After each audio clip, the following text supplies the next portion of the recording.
os outros tá mais hoje deve deixar já que o número de pacientes que estão de população dados para muito coach sabe do azeite lá já da galeria e também a gente só tirar a minha vai vir mais show de para passar todo mundo de novo for do eu sou aqui e como eu também um pouquinho para aquele para quem é esse falando na mais região às vezes aqui a pessoa vai falar na região ali de Palmeira, região de Porto Amazonas, que é uma região próxima a Curitiba, mas é uma região que tem bastante produção agrícola, né? Passa pela Lapa e a gente sobe ali sentido Irati e passa por Porto Amazonas. E essa era uma região que, tradicionalmente, eu via muita soja por ali. São campos planos, muito bonito a região. E este ano eu não vi soja ainda ali na região. Porque o trigo chegou muito forte, realmente o trigo a gente se encaminha para uma safra recorde de trigo aqui no Brasil, próxima a 10 milhões de toneladas, o Brasil que tradicionalmente produzia 7 milhões e meio nos melhores momentos, estamos chegando a 10 milhões de toneladas. E essa região está com muito trigo, também está colhendo trigo nesse momento, então o plantio de soja ali está começando agora, e foram poucos os campos que eu vi com soja nessa região, ali aqui, região próximo a Curitiba. Outras regiões que eu tenho conversado com produtores e tudo mais para o oeste do estado, oeste de Santa Catarina, o plantio já terminou, já germinou muito bem. Ontem eu conversei com produtores lá também, até aqui bem no oeste de Santa Catarina, quase fronteira com o Paraná. Ele já terminou o plantio e ele falou que está muito bem. A soja por lá germinou muito bem, as condições estão ótimas também. Teve um pouquinho de excesso de chuvas, mas já normalizou. Alguns produtores que eu tenho conversado aqui no oeste do Paraná também, mais ao sul do estado, também dizem que está um desenvolvimento muito bom. Alguns problemas pontuais realmente mais na região noroeste do estado, ali, região de Guaíra, Toledo, Londrina, Maringá, tem algum problema pontual também. Algumas áreas foram replantadas, mas a maioria tem relatado que a condição está muito boa. Lá no Mato Grosso, Minas Gerais, Goiás, Mato Grosso do Sul, São Paulo, as condições no geral estão muito boas. Então, nos encaminhamos realmente para uma safra recorde aqui no Brasil. Como nós assinamos um protocolo com a China há pouco tempo, junto com o milho, nós temos uma grande chance de exportar este farelo lá para a China, substituindo a Argentina numa eventual falta de mercado. Da mesma maneira, isso acaba sobrecarregando o mercado, porque não é pouco o volume que a Argentina produz, né? Talvez o Brasil não tenha exatamente o mesmo volume que possa ter de quebra por lá. A Argentina, como eu falei, é um dos maiores produtores globais. Mesmo assim, os preços, então, devem ficar sustentados na Bolsa. Na Bolsa, eles podem ficar sustentados na Bolsa devido a essa oferta menor realmente que nós veremos no mercado. Os Estados Unidos já finalizou os números a colheita por lá, já temos basicamente o número finalizado, né? Podem vir alguns ajustes por ali, mas nada muito expressivo realmente. Então, devemos ficar na faixa ali de 118 milhões de toneladas aproximadamente nos Estados Unidos. As exportações lá continuam muito fortes, nós vimos os relatórios de inspeção de exportação essa semana ali, 3 milhões de toneladas. Hoje era para sair o relatório de vendas novas para exportação, mas devido ao feriado Thanksgiving lá de Ação de Graças, esse relatório será divulgado amanhã às 10h30 da manhã e a expectativa é que a gente tenha um bom volume. Talvez na próxima semana caia um pouquinho, se o feriado acabou atrasando algum embarque, mas a expectativa é realmente que venha um número muito bom de exportação. No milho, a gente viu que os preços voltaram a reagir um pouquinho. O mercado se posicionou antes do feriado, com uma alta de 1%, e há uma matéria na Reuters sobre as exportações brasileiras para a China. A Hedgepoint, lá com o Victor Martins, pelo cálculo que ele fez no acompanhamento de embarque marítimo, o Brasil já exportou 368 mil toneladas neste mês lá para a China. Então, o acordo foi celebrado no meio do ano, demorou aquele prazo burocrático de licenciamento das empresas no Brasil, licenciamento das empresas lá na China, aprovação dos grãos que o Brasil usa para o seu cultivar. Terminou tudo isso daí, a alfândega chinesa divulgou as empresas que estão cadastradas para exportar lá, se eu não me engano são 132 empresas, agora o fluxo já começa devagarzinho, esse fluxo vai indo, então segundo o levantamento da Hedgepoint aqui do Victor, 368 mil toneladas foram enviados este mês. É um ótimo número realmente, um bom número realmente. Ontem eu mostrei para vocês a notícia de que o diretor da ANEC acredita que a gente possa exportar até 5 milhões de toneladas para lá no próximo ano, que colocaria nossas exportações entre 40 e 50 milhões. Se a Conab, se o USDA já prevê uma exportação brasileira na faixa de 46, chegar a 50, se a China vier a comprar mesmo, não é muito difícil, então nós poderíamos ter mais um recorde de exportação para lá. E a matéria que também fala que aparentemente há mais 206 mil toneladas para sair para a China nos próximos dias, nomeados aqui para Shandong, Fujian, Tekrine e Key Guardian. A data ainda não foi fechada. Então, boa notícia realmente para o milho aqui do Brasil, a gente que tem mais um comprador no mercado internacional. E ontem o mercado fechou em alta, se posicionando.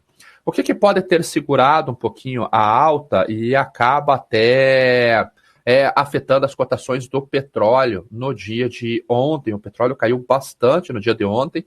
Hoje a negociação ela está muito lenta ainda, não tem negócio nos Estados Unidos de uma maneira muito expressiva, né? 0,47% de queda nesse momento, mas o Brent ele está sendo negociado. Então o Brent está caindo, vamos ver aqui, caindo 0,96% a 84 dólares o barril, agora no vencimento janeiro. O que preocupa tanto nesse momento demanda de soja quanto demanda de petróleo? São as questões do Covid lá na China. Infecções por Covid estão atingindo recordes por lá. Os casos chegaram a 31.444 novas infecções. Esse é o maior número desde 13 de abril, quando Xangai fechou. Foram 25 milhões de residentes que foram colocados em lockdown em Xangai nesse período. Então, em abril, a gente teve aquele fechamento muito forte. E agora o problema é o seguinte: esse número de casos recorde não está numa província só.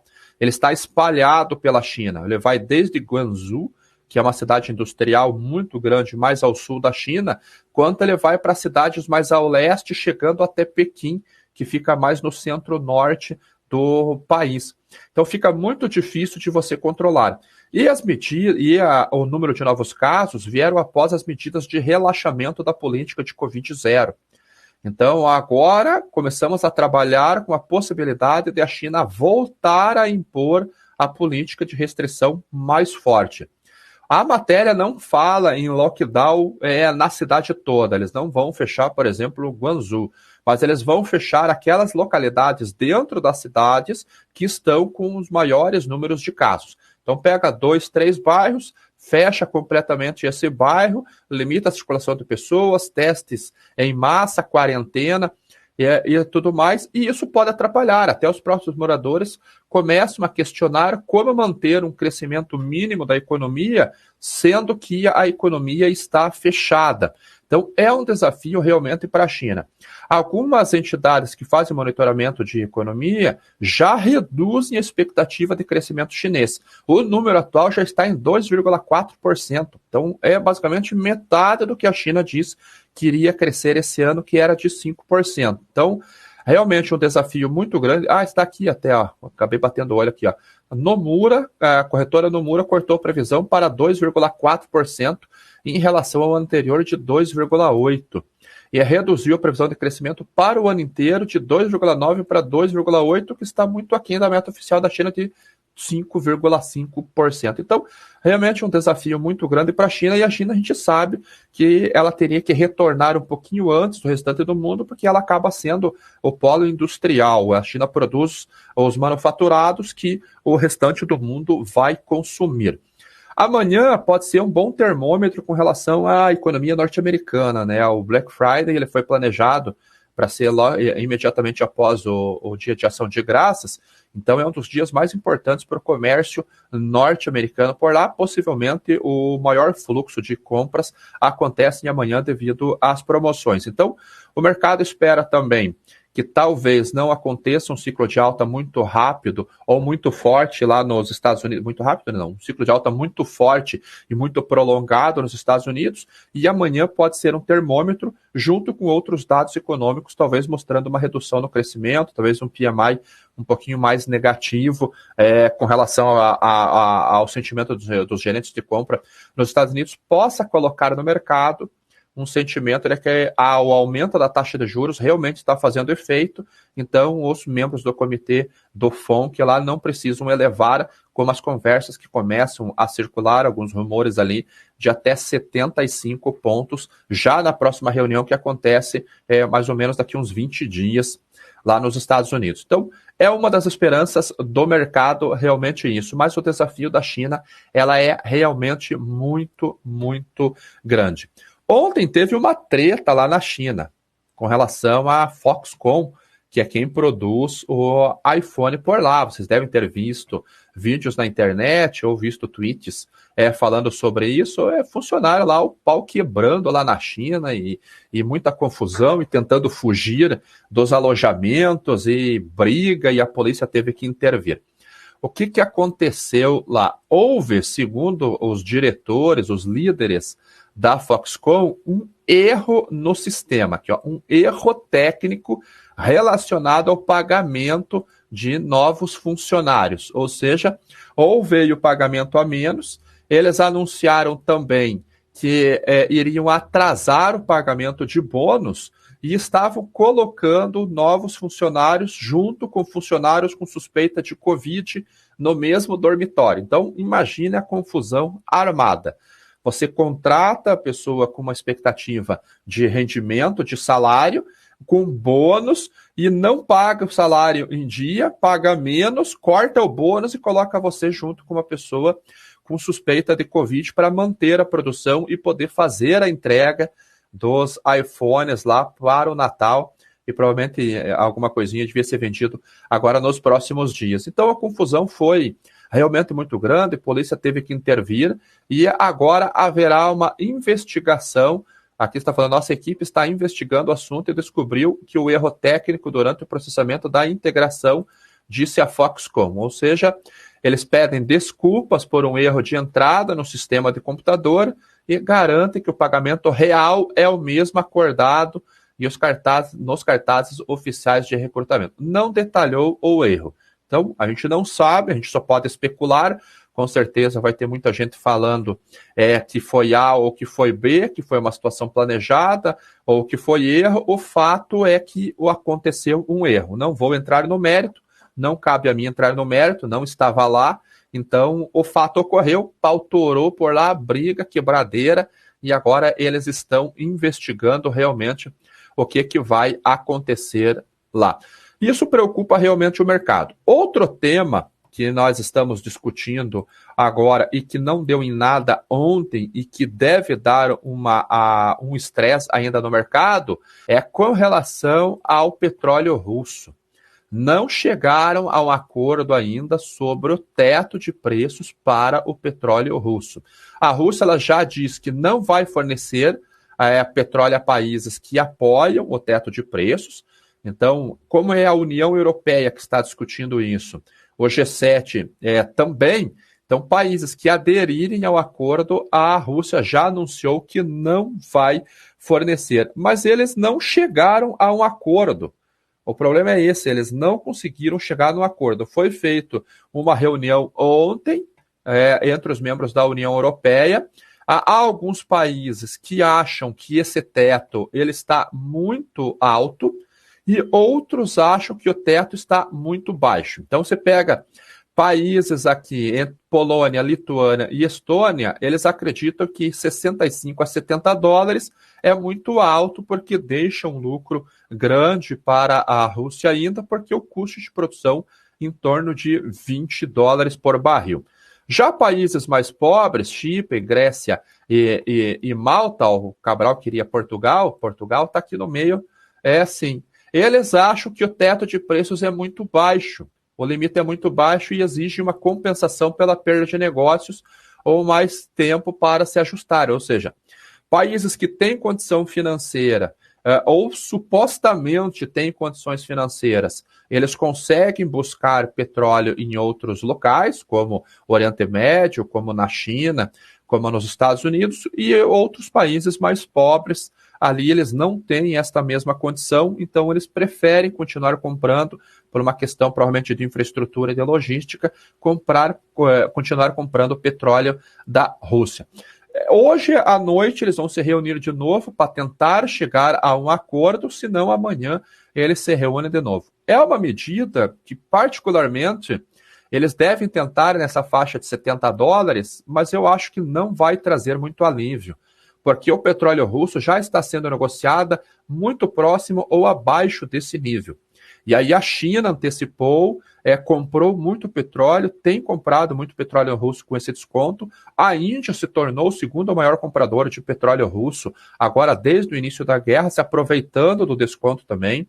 Chegaram a questionar o primeiro-ministro indiano e ele falou que ele tem que pensar na população dele, nos custos da população, e se essa é uma medida para conter a inflação, ele vai utilizar esta medida. A Índia, que precisa de 80% de sua demanda doméstica, ela precisa buscar no mercado internacional. A produção ela é realmente muito, muito pequena. Então, entra essa discussão agora no mercado. Você junta uma expectativa de $70 o barril, que é uma expectativa razoável do ponto de vista da Rússia. Você vê a China entrando em lockdown, e ontem nós tivemos dados de estoques de petróleo divulgado pela Agência de Informação de Energia, a EIA.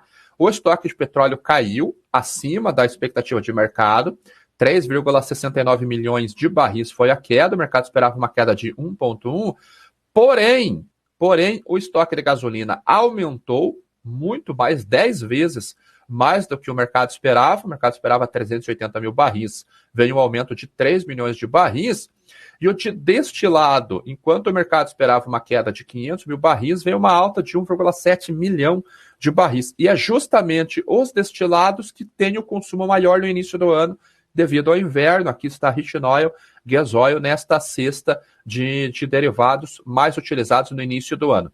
Então, você juntando todo esse cenário, nós temos um arrefecimento de preços. E vocês devem lembrar que eu estava comentando da curva de futuros há alguns dias atrás. E essa curva de futuros continua mostrando que no curto prazo há o sentimento de equilíbrio de preços. O mercado realmente fletou, voltando a comparar a curva de um ano atrás, nos próximos 24 meses aqui. Isso daqui ele foi um spike que aconteceu de preços lá no finalzinho do ano, e a gente viu os preços numa inversão aqui entre 60 e 80 dólares, praticamente uma inversão muito forte. E agora o mercado perdeu aquela inversão, perdeu aquele backwardation já há alguns dias, acho que desde o finalzinho da semana passada, acho que foi o primeiro post que eu fiz na quinta-feira, ou na sexta-feira, acho que foi na quinta-feira, e os preços continuam flats aqui, pelo menos até o vencimento julho de 2023. Voltando para aquele conceito que eu falo para vocês, que o formato da curva de preços não é curva de tendência, mas ele pode indicar um viés, e isso daqui, na verdade, é uma fotografia das condições de mercado neste momento com relação ao balanço de oferta e demanda, nós vemos que há um equilíbrio. E ó, você vê que o preço até aqui deu uma subidinha aqui. Se nós temos uma curva invertida, nós temos um desequilíbrio entre a oferta e a demanda. Isso é ponto pacífico em todo mundo sabe que é um desequilíbrio. Se há um desequilíbrio, qual que é a tendência de preço? Os preços subirem. Porque enquanto estiver faltando petróleo no mercado, o comprador precisará vir para o spot para ter a oferta, o preço sobe. Então, é um viés, não uma tendência, mas um viés de alta, uma curva de futuros invertida. Você que é do mercado financeiro deve estar pensando, tem alguma coisa errada, porque se uma curva de juros está invertida, o mercado está precificando uma queda de preços à frente devido a uma recessão. Commodities é o contrário. Não tem nada de precificação nessa curva aqui. Esse é o preço que nós estamos vendo nesse momento para todos esses vencimentos. E a curva de futuros mostra isso que eu disse, repetindo, a fotografia da oferta e do balanço, o balanço entre a oferta e a demanda. Então, nós estávamos com o mercado totalmente desequilibrado há um ano atrás e os preços subiram. Não vamos considerar o espasmo lá, o $139 o barril por causa da guerra, porque os preços já voltaram a ceder. E agora, com o mercado lutando por um equilíbrio, nós temos ainda a produção um pouquinho prejudicada, mas nós temos fatores de demanda prejudicados, equilibrando o mercado, nós vemos os preços caindo. Ou seja, aquela oferta que era basicamente a mesma oferta que estava aqui, continua. Mas a demanda que estava aqui já reduziu em relação à demanda que está aqui. Ou seja, a demanda caiu ao longo do tempo e os preços se equilibraram. Está longe dessa curva ir para carry, ou seja, os vencimentos mais curtos ficarem mais baixos do que os longos. Isso vai muito tempo ainda para esse mercado se normalizar. Mas esse fletamento da curva, ela ficando flat para os próximos 6 meses, tira a pressão de alta de preços. Eu acho que pode voltar? Eu acho que sim. Eu acho que o preço pode voltar a subir, como eu tenho comentado com vocês, no início de ano. Mas tudo vai depender agora de 2 fatores. Como será a implantação do teto de petróleos da Rússia? Se vier nessa faixa de 70, eu retiro a minha visão altista para o petróleo no curto prazo. Eu já vou mais para a estabilidade. Talvez ele oscilando ali em 80 alguma coisinha, mas eu já mudo o meu viés de 95, 92 para 85 aproximadamente. Agora, se o teto vier mais baixo, $60, por exemplo, aí eu volto a ficar confiante para os 95, quem sabe até num espaço mais forte do mercado até a 100. Por hora, eu estou achando que o preço vai ficar estável devido a este formato de curva, que para mim é o melhor indicador técnico para medir o balanço entre a oferta e a demanda, porque esses são negócios que realmente estão acontecendo no mercado. Então eu acho que essas eram as principais notícias de hoje. Vamos dar uma olhadinha como que está o minério de ferro lá na China.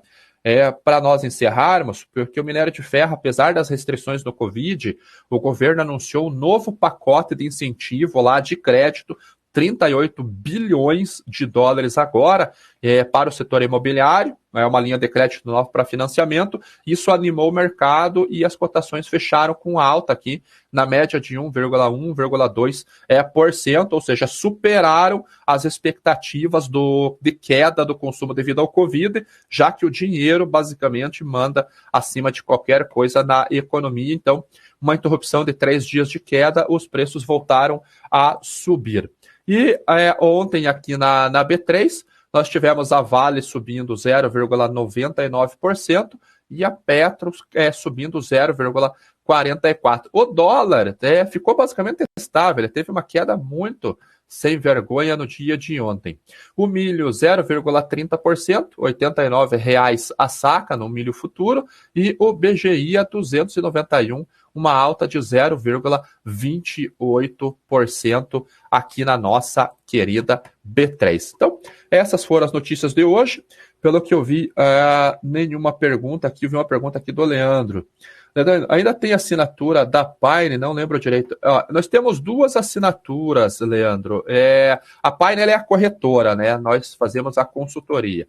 Uma delas é o Relatórios Agro. Você pode acessar relatóriosagro.com.br, onde nós fazemos informações para o mercado agrícola. Então, você pode vir aqui embaixo tem os nossos planos, começa em R$ 49 por mês, mas o plano para soja e milho é R$ 89,00 por mês, e aqui você vai ter esse tipo de informação aqui. Você tem a abertura de mercado, os assinantes eles conversam bastante, tem abertura de mercado, prêmios de exportação diariamente, relatórios estratégicos com recomendações de mercado para o mercado físico. Essa é uma das assinaturas, relatóriosagro.com.br. A outra assinatura, voltado para o investidor, é o Commodities em Foco. Aqui você também tem assinatura e aqui você tem plano educacional e você tem análise de mercado, né? Hoje mesmo tem uma análise de mercado.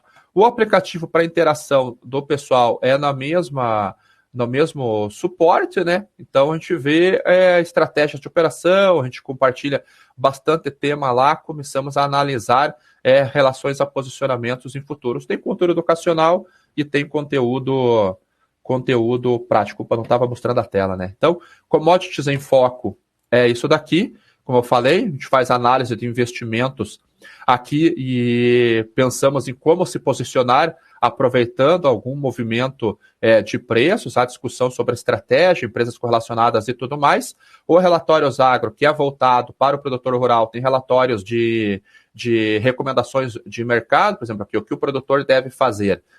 Prêmios de exportação, abertura, fechamento de mercado para essas commodities, e o site é relatoriosagro.com.br, planos a partir de R$ 49,00 por mês, ok?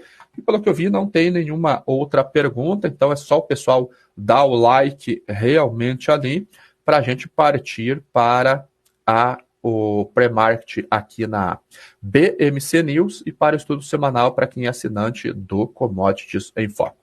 Valeu!